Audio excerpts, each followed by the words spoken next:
Hey guys, how's it going? It's Dokkanic here, and today I'm bringing you a discussion video.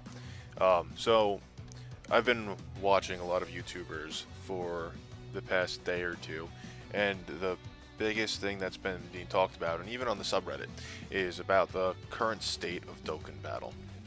I kind of want to go over that real quick. So first off, I just want to state, Dokkan Battle is a gacha game, right? And what is a gacha game? Pure definition anyway. This is straight from Both Guns Blazing blog.wordpress.com. In Japan, and now in the West too, a gacha is a toy machine into which a consumer puts money into. They then twist a crank and out pops a plastic egg, inside which appears usually a collectible toy figure, which is part of a complete set. Alright, so essentially a gacha game anyway, is a digital version of the original gacha. So with that being said, gacha is essentially a gambling mechanic, and it's the reason why it's highly utilized in order to make money. Now, I want to go over a couple of the YouTubers that I watched, and that's specifically Rhymestyle and Talon. And now, no way, I just want to pre-state this, in no way is this supposed to be me knocking them whatsoever. I'm just going over their complaints, and their complaints are very valid. Rhymestyles where god leads are dropping too fast, characters' usefulness is dying out too fast, which means, the character lifespan is really low. Current systems are boring, such as grinding the orbs on Battlefield, and horrible pull rates for banner cards. Now, all of those are things I can get on board with. I completely agree with all of them. God leads, in terms of the JP version, they are dropping way too fast. I've been watching them, and I'm kind of glad I'm not on JP. I'm free to play for JP. I'm really glad I'm not grinding them out. In terms of the current systems being boring, I mean, I can't knock that. That's completely true. I've been trying to play on the global version, and don't get me wrong, they're fun, I'll play. But, I mean, look at this, what they have out right here. I have the game in my hand right now, and I am looking at, where's my events? The GT events. Alright, so the GT events, in order for you to get characters or the items that you want, you have to grind out the level over 100 times. Now, I completely understand. You don't have to grind out the level. You choose to grind out the level. You don't have to grind for every item. But the best items you do, and the best items you're going to end up wanting to grind for, especially someone like me, someone like Rhymestyle, even someone like Talon. Any of these big YouTubers that you see, or anyone who's in this game, maybe you listening, you might be one of those people who just want to grind out for the best items. But for us to sit here and have to grind out 100 times while other events are going on, it literally takes the entire week that this event is out. 2 weeks, 3 weeks, whatever it is, whatever the case may be. But time is one thing. The other fact is that it's super boring. Let's go on to the next one, because like I said before, this is already going to be a really long video. Let's go to the next one. Horrible pull rates on banner cards. So I think he kind of means horrible pull rates as in horrible pull rates for the newer leads. Banner cards, yes, I know that I did state specifically for banner cards, but to go and do about 10 multi-summons and not get the card that you were looking for, these stones aren't cheap. I know it's been talked about in the past, lower the cost of stones or increase the rates for the banner cards. Then again, you have to look at it, it's a gacha game. What else can we really say about that? Let's go to the things that he said that could improve the game. He said adding a multiplayer, but that would be great. I think that would be awesome. Something different than the World Tournament. We should have Demi support lead that goes with the new god leads. I think that's a good idea. That would help space out the current god leads from dropping every 2 weeks. I mean, if you think about it, you have a new god lead, then you have their buddy that drops out 2 weeks after them, or you have the buddy that drops out first to get the anticipation build up for the new god leagues. Then you're saying, okay, the new one just dropped, it's a physical type. All right, who's going to be the new physical leader? Oh, do I want him? Do I not want him? Let me look at my team, and then you start debating whether you want to actually go for them, and then go from there. It will be once a month, and think about it, you have 10 cards total. Of course, you have the Super Saiyan 4s that drop together, so you would also want to have another pair that drop together just to, tie it off. But essentially, in 9 months, you would have all those cards out, all the single extreme / super type leads out. So you would literally have, like, your AGL androids, then you would have your Vegeta Super Saiyan 4, or Vegeta Super Saiyan 4. Then you would, you would go from there. You would have all 10 of them throughout the 9 months, and then you could do something like what they did with the Rose and the Vegeta Blue Banner. And you would have your rainbow leaders that are not as powerful in terms of leader, but you would be able to utilize all of them for whatever event you want to use them for. Next one, simple. Rate increased banner cards after every multi-summon. I haven't seen this myself in other games, but increasing the rates after every multi-summon for a specific banner card would be a really good idea. Probably get people to actually start summoning a little bit more, probably make them a little bit more money. I don't know. One thing I did note on his video, I saw one of the comments is from Gamer from the Stars. He said that they should add an auction block that you can use incredible gems to buy cards, so other players can put up to purchase them. So the person putting the card up on the auction can get incredible gems or some other type of monetary system for in-game purchases if they like to. So they can start selling off cards. Of course, this would definitely help the whales. That's what the guys who pay money for the game are called, or the top paying people are called. It would highly benefit them, but it's something that could be useful. And it could also be useful towards the free-to-play players, because you could have someone who's just starting out, and you could have someone who is a free-to-play who's been playing for maybe 5-6 months, and they may have some cards that they don't need anymore. They can sell for Baba points, or then the person can go out and grind Baba points who just started the game and trade in, and then it works. It's the complete trading cycle where old cards will get used by other people. I think that's pretty self-explanatory. I don't need to go further into that. Talon, he had the similar complaints as Rhymestyle. They probably talked together about this, honestly. Leads coming out too fast, I already addressed that, or already talked about that. Dropping too much money to only get old SSRs. It kind of goes into what we were saying before about the rate increases for banner cards after every multi-summon. He's also said that the current leaders, 120%, is too much for the leads. Events are not challenging, and I completely agree with that. I think that these leaders at 120%, when I first saw that, and so I got really lucky. On the JP version, I pulled both Super Saiyan 4 Vegeta and Super Saiyan 4 Goku. I think I had about 180 stones saved up, and I picked up the one multi-pack so I can get, I think it was the red stone, so I can get one of the god leaders, and I ended up pulling both of them. I got lucky. But man, I went back to these events, and I had, I didn't have the best teams, because I'm free to play on those, but man, I was one-shotting so many events. I mean, I went from having, I think I only had Super Vegito on the JP version and only being able to handle a couple events, to getting Super Saiyan 4 Vegeta, and my agility team on global, well, I mean on JP, was a lot better than my strength. So I went for fully maxing out my Super Saiyan 4 Vegeta. I was able to one-shot all these events that I wasn't even able to touch before, or at least, not without having items, and I didn't have any items because I wasn't grinding, because it was just for me to play a little bit. But yeah, I think that the 120 is a little bit too much. I probably, how those LRs are for both types, that, the extreme / super leaders at 90%, I think that might have been a better way to go. Maybe 100 at most, but the 120%, way too much. Talon then went on to say that we should get more story events, which we are getting, which is great, but I think we need even more specific to events. I think that's what he was really going with, more events instead of quests. But we are getting more quests. We definitely need new events. Events too, I mean, the events that have been out in the past haven't been that great in terms of storytelling. There is definitely a lot more of the stories that they've had put out could have done. There's not as much dialogue, and at least in the global version, some of those translations are horrible. I mean, you look at them, there's typos, there things that are being said sometimes didn't make sense. I mean, you can laugh at it, you can look at it, but it's like, come on, the amount of money. Look, they just topped this month, this past week, and how many stones did we get? Because they were #1 selling on Google Play.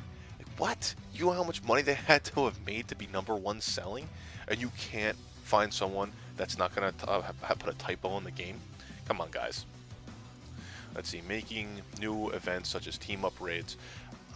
Honestly, I think that's a great idea. I also play Bleach Brave Souls, and those raids, I mean, honestly, even if I have good service, the latency does kind of stink. But, I mean, in these type of games, they really don't need too much there's no latency that you're going to have to worry about. If you're connected to me, and sometimes you're going to have to wait for the person to have their information of the moves that they went and put into place, the character slots and everything to upload, but it's not like real time like in Bleach Brave Souls. I only use this as an example because that's the only one that I'm aware of that on mobile device. But in Bleach Brave Souls, if you're not aware, the raids that you do that are multiplayer, you have you and 3 other people inside of a quest room, and there's 4 different rooms, and you have to go through, and you're running through, and you're using specials and all these different crazy graphical special attacks and everything, and all that needs to be read and made available for all the other players. For Dokkan Battle, think of it like this: you only need internet access when you're entering a battle or leaving a battle. In terms of a multiplayer version, you would only need it before, well, in between turns. You have your 3 characters. I would assume if they were going to do a multiplayer, you would have 3 characters to choose, and it would be you and maybe 1 other person, maybe 2 other people. You'd have a total of 9 characters to go after 2 huge bosses. You would only need to have that data transfer after you get your setup. I don't think it would be as bad. PvP, I mean, that's also in Bleach Brave Souls. I don't know how that kind of mechanic would work.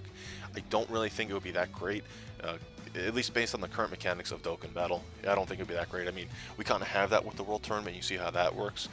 There's way too much they would have to do to try and get that to work, unless they incorporated some type of like Dokkan Battlefield type of aspect to it. I mean, let's face it, they're not going to make it like a Xenoverse. So that's kind of difficult. I don't know how they would go about that, but it's a valid idea, and I know that people have talked about it, and I'm sure that somewhat that the developers could get it to work. Adding additional difficulty levels, great idea. I think that would be awesome with the current meta of the game. These events are way too easy to take on. I mean, even now with my current teams, I mean, I took my mono strength team against obviously I have type advantage, but against Super Saiyan Blue Vegito. And this is one of the most recent ones in global, and just with the meta of the game, I mean, I almost one-shot every single one of the characters there.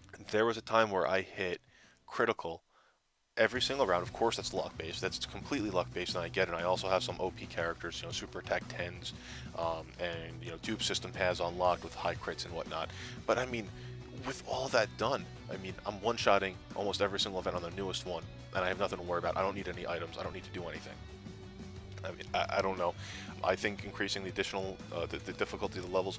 One thing I think how we have links in the game for our teams. I think a great idea would be to have, instead of maybe 1 major boss, have 2 major bosses, and they have linked together. And let's just say, for example, let's just say the androids, right? The androids are together. When they're linked together, when both of them are on the field, they have a higher chance of launching super attacks because they give each other key energy links, right? And then they can have a special where if you take one out, the other one's defense buff increases by a dramatic amount, or they get some type of guard barrier, like kind of like Super 17. Then the other one, where if you take the character that has that defense or guard buff, and you take that one, and they're critically damaging you, or they are launching supers all the time and they can't be sealed, out of sheer anger. It's kind of like let's say like a Dokkan Awakening part of it. That's the Dokkan Awakening event of whatever character you're going after. That would be pretty cool for the new super leads. I mean, that's just an idea, just something I'm throwing out there. Let's see, I saw someone commented on Talon's post, Zachariah Chowdhury. Sorry if I butchered your name. I think they should add multiplayer races. Whoever wins obtains a reward. After a certain amount of wins, you get the card, like an LR, I would assume. It's only attainable from the races, or just some other type of really good card, good leader card. That's a great idea. I mean, D-Free, Rhyme Style, Nano, all those guys, Gaming Claw, they all do their races online. I watch them, and honestly, I think that's a great idea, racing each other to see who can beat the event first based off of your team. But yeah, I went through some of the Reddits as well. And when I was going through the Reddit, I found a whole bunch of examples in the past. I kind of want to give a statement here. While I am kind of concerned myself about the state of JP or Dokkan Battle in itself, I don't know if it's too much to worry about. I mean, you see other gacha games like Pokemon and Angry Birds. And I mean, okay, Pokemon had a following like Dragon Ball Z did, but like Angry Birds, that came out of left field, and that's still going. I mean, it doesn't have the biggest base that it did in the past, but that's still going. Pokemon Go, you know that's not going anywhere anytime soon. I don't think a name like Dragon Ball will die out. I don't think it's going to die out. I really don't. At least not anytime soon. We might lose the impact that it's having now, at least in terms of the amount of people that are playing the game. I don't think it's gonna shut down and the servers are gonna shut down, at least not anytime soon. I could be wrong. It's just my opinion. I don't know.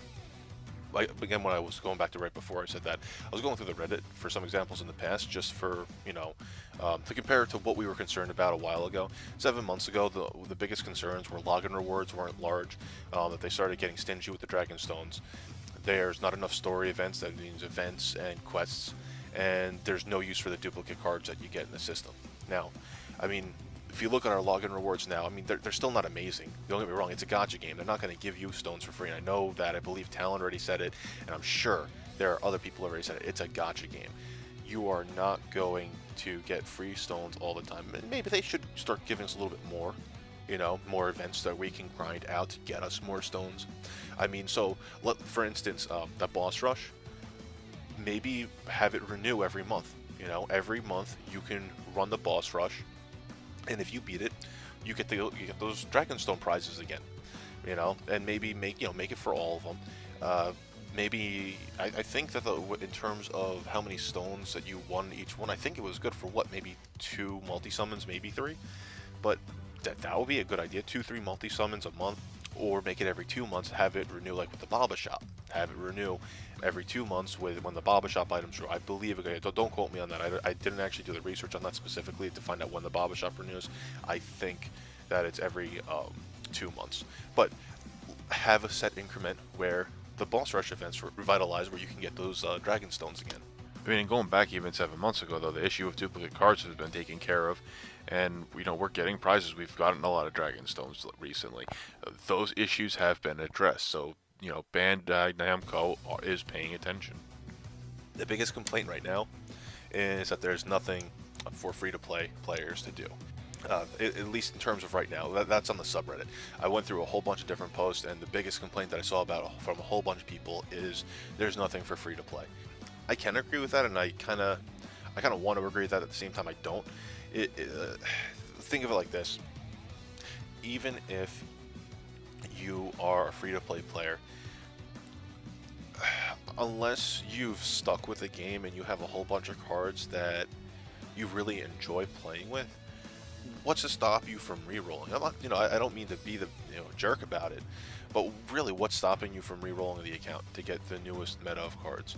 Yeah, it may stink losing some of the cards you put some time and effort into, but I mean, think of it like this: compared to the guys who play or who pay to play, you're literally just getting rid of an account that you might have some emotional attachment to it, but you don't have any money invested into it. I mean, think about how fast the content is currently coming out right now, and I get it. I'm not trying to belittle free-to-play players whatsoever. I completely understand. If I was playing a game and then all of a sudden they had a 5-month stretch of things where it's just like, I can't do any of these events and I'm not putting any money into this, what incentive do I have to play? And that's a big problem that Bandai and Akatsuki have. I believe it's, if I'm pronouncing it right, Akatsuki. They're the ones who are actually creating the game. Bandai is just the one publishing it and putting it out there under their name. It's a big problem. If they keep on catering to just the whales, the people who spend money on the game, it will start to die out, because the whales are the ones who put money into the game. The free-to-play ones are, you guys are the ones who bring the hype with it. Everyone's playing it. They want to watch the whales play. The whales are going to play if the free-to-play players watch them wanting to play and have fun playing alongside them. I mean, let's look at it from a real perspective here. All the guys and YouTubers who monetize, they're sitting here, they're playing these games, you're watching their videos, you're letting, if you don't have ad block installed, because you want to support the YouTubers, you're watching the ads, maybe once in a while you feel generous and you click on the ad because you want to give them some cash, whatever the case may be. You just let this go so that way they can get money. They get money from the advertisements, then they put the money into the game. That way they can get more cards, and they can put more content out for you, and it's a constant cycle. Bandai Namco and Akatsuki need to realize that if they are not going to cater to the free-to-play, it's going to take out the base that gives the pay-to-play players, it's going to take away their ability or their want to play the game, because there's not going to be anyone to really, go along with them anymore. They're not going to have as much spendable income to go for there. Let me tell you, trying to take money out of your own personal income to play this game, at least play it hardcore to get all the card leads. I mean, I watch these guys on right now. You have to realize that there's a lot of money for $45 a pack for 91 stones, and 91 stones isn't even good for 2 multi-summons. So you're spending $45 to get 91 stones, which is good for 1 multi-summon. You're gonna buy another pack, and you know how the game works. It's what, 1, 6, 12? So you're gonna have to buy the 12 stone pack, and then you're gonna go over, and then you're gonna be like, well, I'm close enough. Maybe instead of me just doing that pack, let me go to the next one. Going into the something I want to talk about later, but they don't make it easy. $45 for digital content, and it's not even like digital content where it's downloadable and you get to keep it forever. Once servers go down, they go down. We don't have the games anymore. But all right, I've rambled too much on this. This is the biggest complaint that there was. I just wanted to make sure I addressed it. I don't want to go too far. I know if you guys want to talk more about it, please let me know. I'll maybe make a separate video completely addressing this. I did just want to say one final thing about this. I did find a post from Leon Noel 2205 on the Final Fantasy subreddit. Essentially, this statement was, and I think this was the best worded in terms of why gacha companies cater towards the whales. The statement is, the sheer volume of mobile game production reduces the expected duration of any mobile game. Therefore, you need to get your money in as quick as possible. I can agree with that. Whales and free-to-play contribute to the short game life cycle. Whales contribute by pouring in money at a quick pace, while free-to-play contribute by following trends and having no issue discarding one game for the other every couple of months. So essentially, what I just stated before, just a lot cleaner. The whales put money into the game, free-to-play, follow along, and they don't have a problem discarding the game just to get to reroll, or discarding it and then picking up the next one when it starts to fade out. So there's a reason. There's a reason behind it, and yes, you guys are very in your right. Free-to-play players are in their right to be angry at Bandai Namco and Akatsuki. Hopefully they change their ways. Maybe all this is leading up to something. One other thing I did want to state is maybe it is leading towards something good. Maybe because at this point in the game you only need one Neo God, if you want to call him that, Neo God lead. You only need one. So chances of you actually pulling one might be good. I want to go a little bit into what a gacha game is, or what makes them effective. You know what? I want to do a part 2. Yeah, I'm going to do a part 2. Thank you. I appreciate the time you take to watch this. Please leave in the comments below what your opinion is on the matter. Let me know if there's anything I left out, or if there's anything you want me to mention. I had no problem making a new video about this. Alright, thank you all again. Like I always say, guys, be bold in life and live with no regrets.